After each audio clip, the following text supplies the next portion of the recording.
Welcome to the Board Game Network. This is James. I'm going to be showing you how to play this game called 1754 Conquest, otherwise known as the French and Indian War by Americans. And here is the setup. This is a brand new game put out by Academy Games, the same company that put out Mare Nostrum, one of my favorite games last year. Just got this in the mail last week, and I'm here to show you how to play it this week. Here is the setup. There are all these spaces here have cubes printed on them, or a lot of spaces have cubes printed on them, so that's the starting setup. And some of them have other symbols to put your control markers on. Anyway, in the setup it tells you exactly what to put down. You also have these muster tokens down here. That is how the British colonials and the French Canadians, that's how they do their reinforcements. So there's one already placed down for each one of those. So their second one goes into any area that they already have a marker in. And this is a two team game. So if you're playing two players, the one player is going to play the French regulars and the French Canadians. The other player is going to play the British colonials and the British regulars.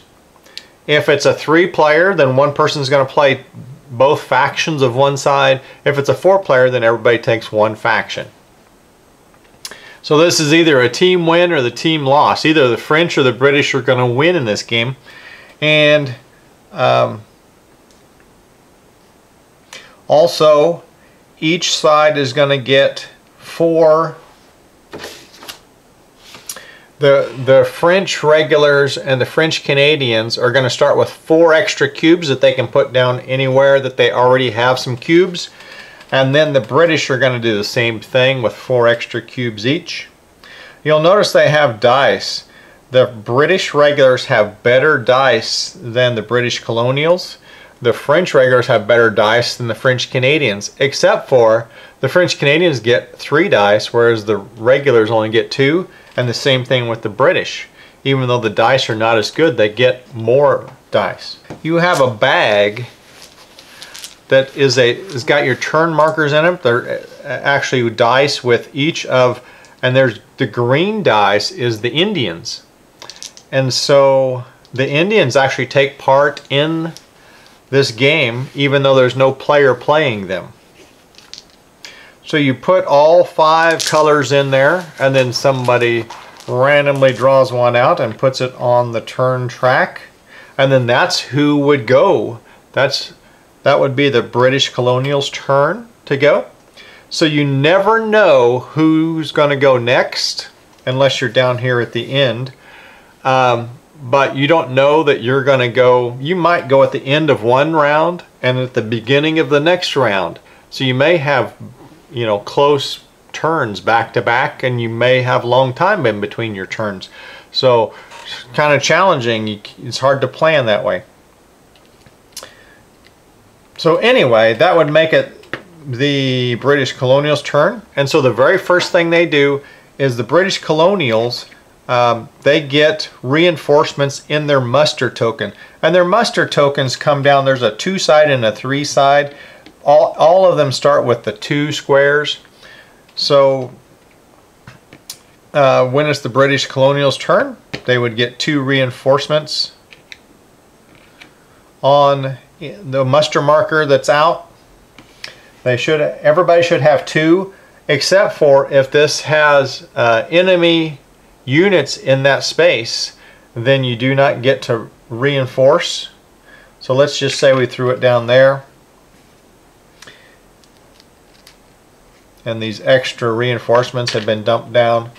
So on their reinforcement phase, they would put 2 here and 2 there. And you're going to start the game with 3 cards in your hand. Now you've only got a 12-card deck. 8 of them are move cards, and then 4 of them are events. So you've got a lot of move cards, and you're required to do a move card every turn. So if it's your turn to do a move and you don't have a move card in your 3 cards, then you reshuffle what's in your hand back into what's left of the deck and draw 3 cards. But you have to show your cards to prove that you don't have a move card in there. So you're going to look to see what's in your hand. You're going to play a move card down. And the move card works like this. This shows you how many armies you can move, and this shows you how far you can move them. So this would be 1 army for 3 spaces. This would be 2 armies for 1 space each. So you're going to play 1 down.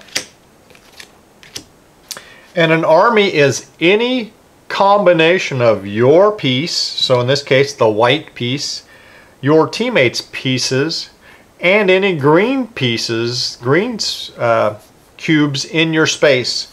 So let's just say I played 2 armies get to move 1 space. As the British colonials, they're starting the game. So I could just take these white ones and the red one and come over here, and I'm going to start a battle over here. That's 1 army that's moved 1 space.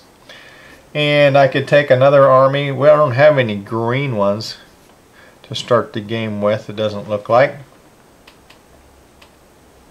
But if I had green ones in my space with me, they would be allied with me and I could move them too. So let's just say I took, you know, part of these people. I left 1 cube there, I picked up the rest of them, moved them over there, and that's 1 army moving into another space. So I've done my 2 movements, 2 armies, 1 movement. Reinforcements for the regulars, either the British or the French, have to go in a port, and they get 4 cubes of the appropriate color, either the purple, the red. You're going to put 4 cubes of either the purple, and it has to be in a port that you already have pieces in, or an empty port, or red for the British regulars, and so they would get 4 cubes and they put them in a port.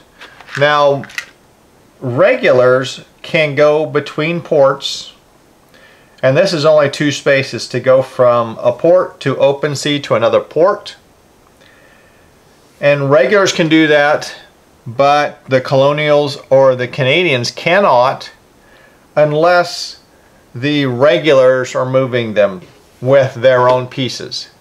Anytime in this game you're moving an army, it has to have your color piece in it, not just your teammate's piece. So I could have some of the regulars here with Indians, with the colonials, and move them. Okay, so anytime you've got enemies in the same territory, you want to make sure you keep the greens separate, because the greens are going to ally with whichever team they're on. So if both sides have green cubes, what you do is you actually remove 1 cube from both sides' greens and put them in the fled units box over here, and you do that again and again until only one side has any greens or nobody has greens. So the defender always rolls first, so it's always the defender's advantage, and you are limited to the number of dice you have. So if you had 8 white cubes in there, but you only have 3 white dice, you only get to roll 3 dice. So in this case, green's going to roll, okay, so either yellow or purple is going to roll the green dice. So we would have a green, a purple, and a yellow, and so they would get rolled. And a target is a hit, it's a kill. So in this case, 3 kills. All 3 of the attackers would be taken out and put back in their resources, and they're just dead. They don't even get to attack back. So the defender gets to do the first roll, and so we come over here and we do yellow, purple, and green again. So they would get to roll, and the attacker gets to choose which order to do things in. This is a hit, so 2 hits, and then 1 that's a control face. So you get to choose, the attacker gets to choose which casualties he's taking. Defender gets to take their casualties. So then, now that the defenders have rolled, now this attacker's turn.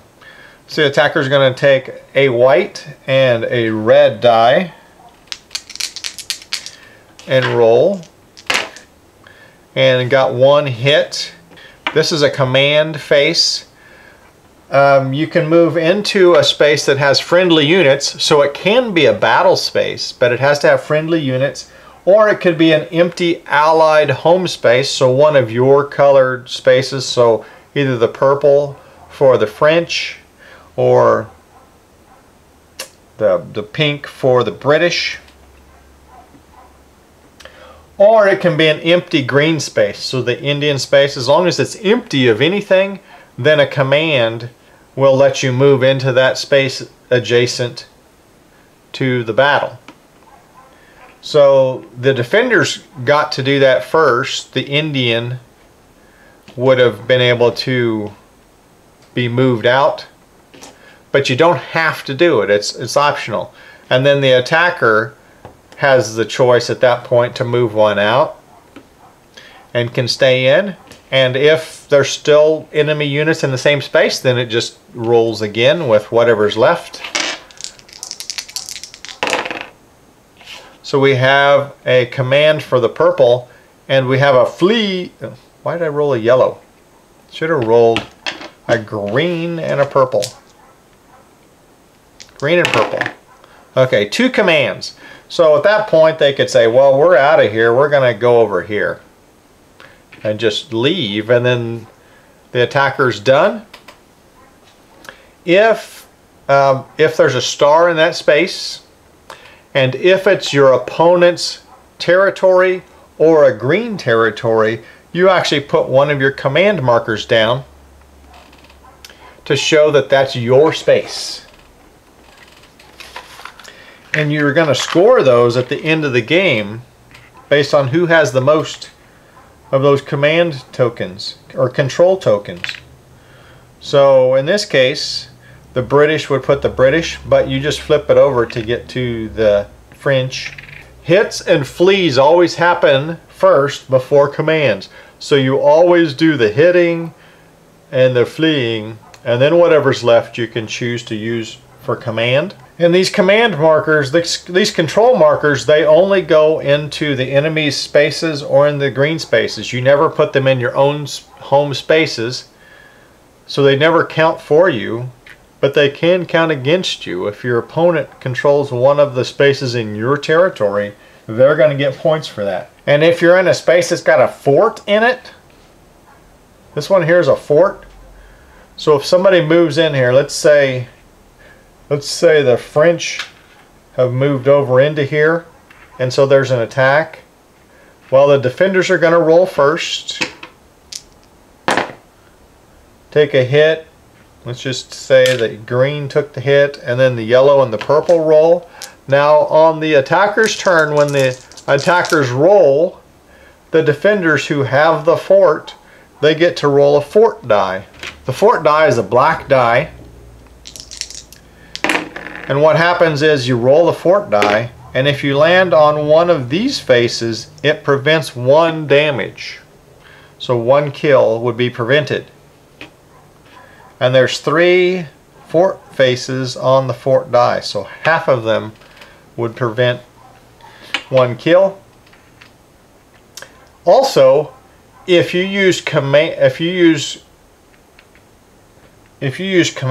to move out, and you move your last piece out, you can burn the fort on your way out so that the attackers don't get it. So it would remove the fort from the game. But that's only if you have a command roll, not if you flee or get killed. And then once you're done with all of your attacks, then you draw back to 3 cards in your hand. And remember those event cards? Those event cards, they tell you when they can be played, what phase. This says reinforcement phase. Move 1 white colonial muster marker to another town the British control in a red British or a green native home area. So it explains what it wants you to do, and it tells you when you can do it. And you can play as many event cards as you want to that you have in your hand at the appropriate time. And then at the end of your turn, you're going to draw back to, so you have 3 cards in your hand. And then you're going to keep track of the rounds, but the round marker is going to go up once you've gotten through all players' turns. And you'll notice these symbols here on this Indian bead thing. These match symbols that are out on the board. And there's 2 of each of this symbol, there's 2 of each of this symbol, 2 of each of this symbol, 2 of each of those symbols. And so when the green die gets put on there, that's how Indians get reinforcements. They get 3 green cubes on each space that has that symbol. So the symbols don't mean anything except for it's different places on the board, and that's where they get their reinforcements. So once all 5 cubes have been put out, then the round marker goes up. And then you put the cubes back in the bag and you're drawing again. And the game cannot end until you're at least in round 3 up to 8. And the game will only last 8 rounds because one of your movement cards actually says truce on it. This one here, and it is a movement card, and it shows you armies and how far they move, but it counts as a movement card. So when you play that one, you're going to put it out here on the Treaty of Paris card. And so once all truce cards on one team have been played, then the game is going to end as long as you're in the 3rd round or past. So both French ones or both British ones are out, then the game will end at the end of that round. And then you're simply going to add up the number of control markers out, and whoever has the most control markers is going to be the winner. So that's how you play 1754 Conquest. Let me show you these neat little trays. It took us, I didn't figure this out. These plastic things that were in the box, had no idea what they were for. And then there was a plastic tray that was in the box like this. Well, somebody in our game figured out that, hey, if we cut these apart, you can put these on top, and it will hold your cubes and your cards and your die in here.